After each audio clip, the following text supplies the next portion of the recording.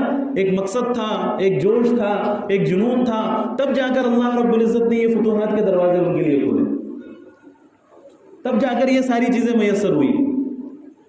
وہ بھی اگر ہماری طرح ماتم بنا کر بیٹھ جاتے، وہ بھی اگر ہماری طرح دکانیں بند کر کے بیٹھ جاتے، دیکھو یہ عمل برا نہیں ہے، اس کی مخالفت نہیں کی جا سکتی، یہ بھی ایک ہمارے ایماندار ہونے کی دلیل ہے، یہ بھی ایک ہمارے دل میں افسوس ہونے کی دلیل ہے۔ یہ عمل کوئی برا عمل نہیں ہے، لیکن صرف اسی پر اکتفا کر لینا یہ بہت برا عمل ہے، اسی پر اکتفا کر لینا یہ بہت برا عمل ہے، اسی پر یہ سمجھ لینا کہ بھئی ہم نے تو سارے حقوق ادا کر دیے، یہ بہت برا عمل ہے،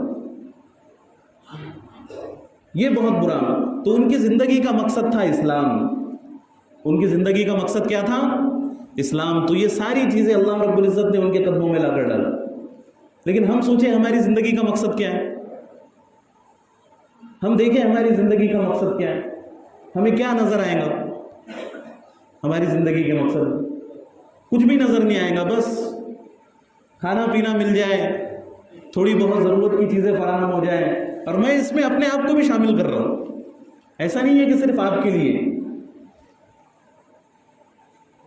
کہنے والے کے کان سننے والے کے کانوں سے زیادہ قریب ہے نا، یہ نصیحت میرے لیے بھی ہے اور امت مسلمہ کے ہر فرد کے لیے۔ تو آج ہم اپنی زندگیوں کا جائزہ لیں تو کیا ہمیں اپنی زندگیوں میں نظر آ رہا؟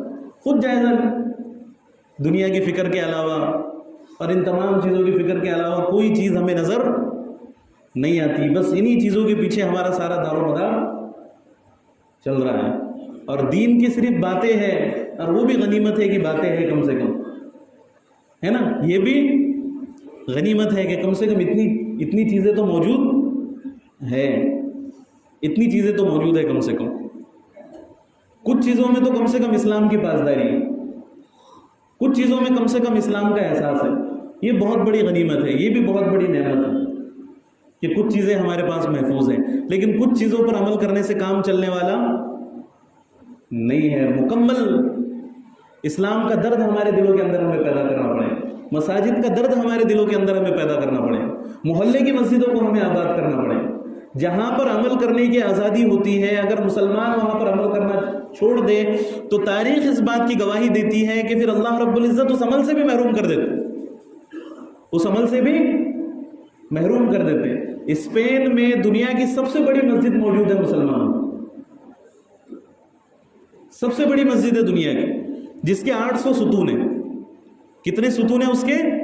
800 ستون۔ اب یہ ہماری اتنی بڑی مسجد ہے تو کتنے ستون ہیں؟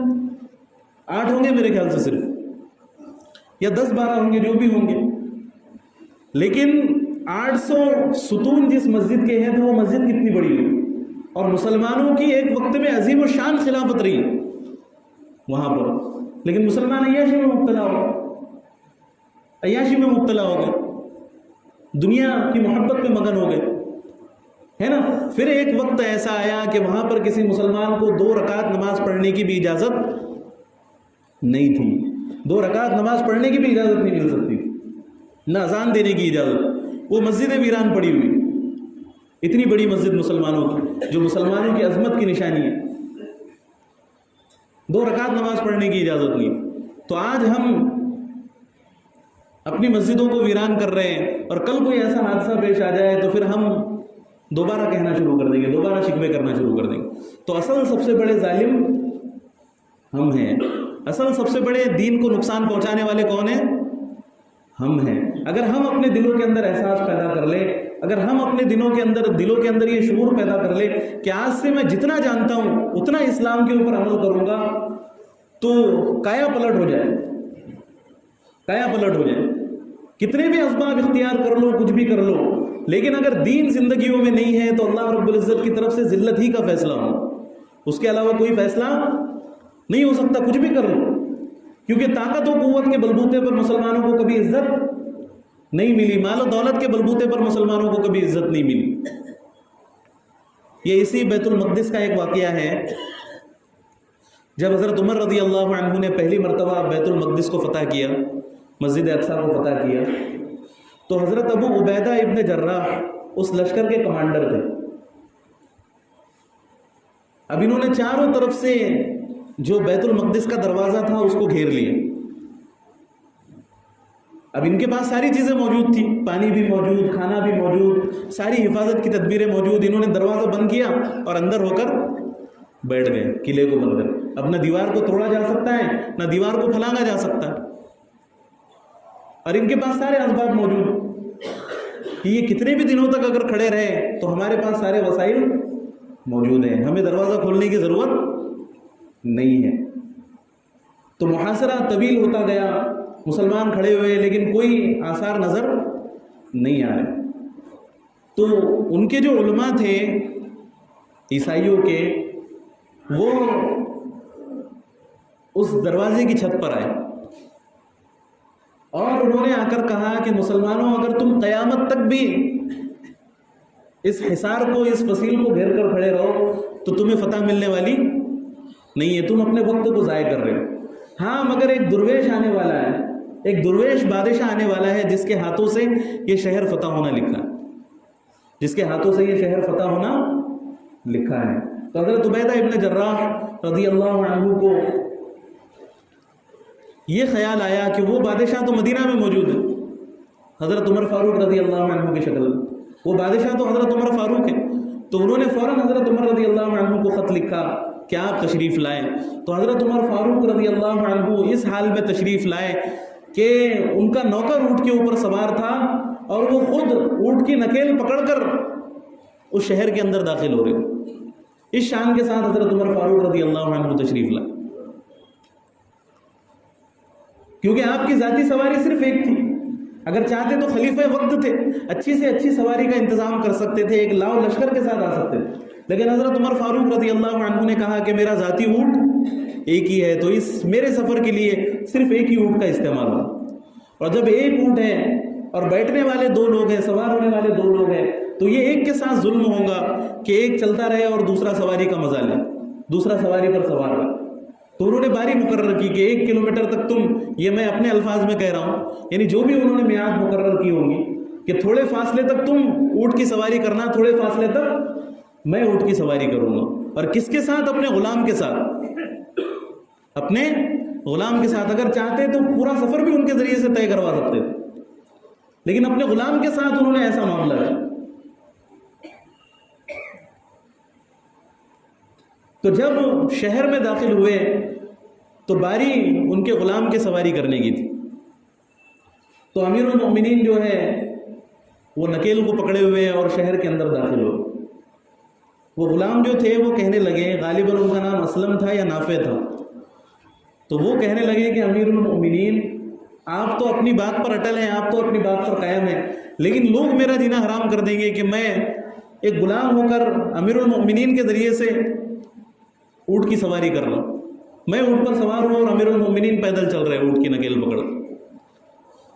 لیکن حضرت عمر فاروق رضی اللہ عنہ نے فرمایا کہ نہیں، انصاف کا تقاضا یہ نہیں ہے۔ اور آپ کے جسم پر لباس ایسا تھا کہ 17 پیوند آپ کے جسم پر لگے ہوئے، آپ کے لباس کے اوپر، کس قدر سادگی۔ آج ہمارے کپڑوں پر ایک پیوند بھی ہے، آج ہمارے کپڑوں پر ایک پیوند بھی ہے، اور پیوند لگا ہوا لباس پہننا ہم سمجھتے ہیں مناسب، غریب سے غریب بھی کیوں نہ ہو، نظر آتا ہے ہم کو ایک کے بھی کپڑے پر پیوند لگا ہوا ہے نا۔ اور اللہ نے دیا ہے تو پیوند کے کپڑے پہننا بھی نہیں چاہیے، جب اللہ نے نوازا ہے، اللہ نے دیا ہے، اور ہمارے اندر اتنی صلاحیت ہی نہیں، تو ان کے کپڑوں پر پیوند لگے ہوئے۔ تو حضرت ابو عبیدہ ابن جراح رضی اللہ عنہ نے کہا کہ امیر المؤمنین، ہم ایک شہر کو فتح کرنے کے لیے آئے ہیں، آپ تھوڑا اپنا حلیہ درست کر لیں، آپ کوئی اچھا لباس زیب تن کر لیں، آپ کوئی اچھی سی سواری لیں، اس کے بعد میں ہم آپ کو ان کے سامنے پیش کریں گے۔ تو حضرت ابو عبیدہ ابن جراح رضی اللہ عنہ کو حضرت عمر فاروق رضی اللہ عنہ نے تاریخی جملہ کہا کہ ابو عبیدہ، ہم ذلیل قوم تھے، اللہ رب العزت نے جو ہمیں عزت دی ہے وہ دین اسلام کی وجہ سے، اور جب تک ہم دین اسلام پر باقی رہیں گے تب تک عزتیں ملتی رہیں گی، جب دین اسلام سے ہٹے تو ذلت و خواری کے علاوہ ہماری کوئی چیز مقدر نہیں ہے، کوئی چیز حاصل ہونے والی ہے۔ تو جب اسی حالت میں حضرت عمر فاروق رضی اللہ عنہ کو ان عیسائیوں کے عالموں نے دیکھا تو انہوں نے کہا کہ یہی وہ درویش والے ہیں، تو بغیر ایک خون کا قطرہ بہائے، بغیر کوئی جنگ کیے، بغیر ذرا سی بھی لڑائی کیے، پورا کا پورا شہر فتح ہوگا۔ بیت المقدس مسلمانوں کے قبضے میں آیا، بیت المقدس مسلمانوں کے قبضے میں آیا، ہے نا؟ کس کی بدولت؟ کردار کی بدولت، دین اسلام کی بدولت، کہ دین اسلام ان کی زندگیوں کا مقصد تھا، دین اسلام ان کی زندگیوں کا مقصد تھا۔ آج ہم ہیں کروڑوں، لیکن ہمیں پتہ ہی نہیں ہے کہ ہماری زندگی کا مقصد کیا ہے، ہمیں معلوم ہی نہیں ہے کہ ہماری زندگی کا مقصد کیا ہے۔ اگر زندگی کا یہ مقصد ہو تو پھر اللہ رب العزت ساری راہیں کھولنا شروع کر دے، ساری راہیں کھولنا شروع کر دے۔